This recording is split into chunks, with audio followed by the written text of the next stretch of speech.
பொள்ளாச்சியில் உள்ள மைல்ஸ்டோன் தனியார் தொண்டு நிறுவனம் சார்பில் 10 மற்றும் 12ஆம் வகுப்பில் அதிக மதிப்பெண் பெற்று தேர்ச்சியடைந்த மாணவ மாணவிகளுக்கு ஊக்கத்தொகை மற்றும் நோட்டு புத்தகங்கள் வழங்கும் நிகழ்ச்சி பொள்ளாச்சி ஜோதி நகரில் உள்ள தனியார் திருமண மண்டபத்தில் நடைபெற்றது. இந்த நிகழ்ச்சியில் இந்திய விண்வெளி ஆய்வு மையத்தின் இயக்குநரும் விண்வெளி விஞ்ஞானியுமான மயில்சாமி அண்ணாதுரை கலந்து கொண்டு 700 மாணவ மாணவிகளுக்கு ரூபாய் 8 லட்சம் மதிப்பில் கல்வி உதவித்தொகையை வழங்கினார். நிகழ்ச்சிக்கு பின்னர் செய்தியாளர்களிடம் பேசிய அவர், எல்லா துறையுமே அதாவது சமையல் கட்டில் இருந்து விண்வெளித்துறை வரைக்கும் எல்லா துறையிலையுமே விஞ்ஞானம்ங்கிறது ரொம்ப முக்கியம். ஏன்னா அப்போலோ காலத்தில் அப்போலோ இறங்கினாலும் கூட அதை தாண்டி இப்போ நம்ம திரும்ப மனிதன் போகும் பொழுது இன்றைய விஞ்ஞான முன்னேற்றம் பெருசாக பேசப்படுது.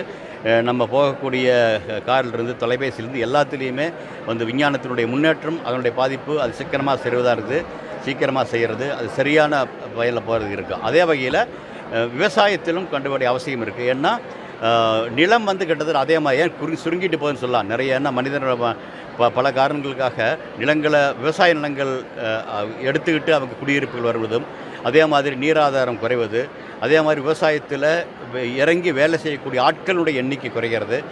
இது எல்லாம் ஆனால் மக்கள் தொகை அதிகமாகுது. அதனால் உணவுப் பொருள் அதிகமாக உற்பத்தி பண்ணணும். ஆனால் ஆட்கள் குறைவு, நீராதாரம் குறைவு, இருக்கக்கூடிய விளைநிலமும் குறைவு. அப்படிங்கிற பொழுது அறிவியல் ரீதியாக சிறப்பான ஒரு முன்னெடுப்புகள் எடுத்துகிட்டு போனால் தான் இது எல்லாத்தையும் சரி செய்ய முடியும். அதாவது ஒரு ஏக்கரில் இவ்வளோ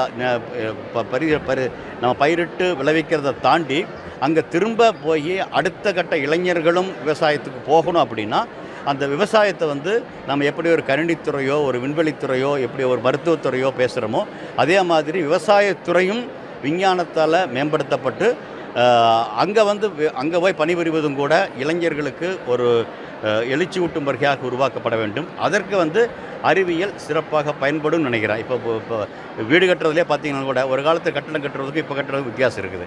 ரோடு போடுறதுல முதல் இருக்கிறதுக்கு இதுக்கு வித்தியாசம் இருக்குது. விவசாயத்துக்கும் அது மாதிரி மாற்றங்கள் உருவாக்க முடியும்னு நினைக்கிறேன். அதற்கான முயற்சிகளை நானும் இறங்கியிருக்கிறேன்னு சொல்கிறேன்.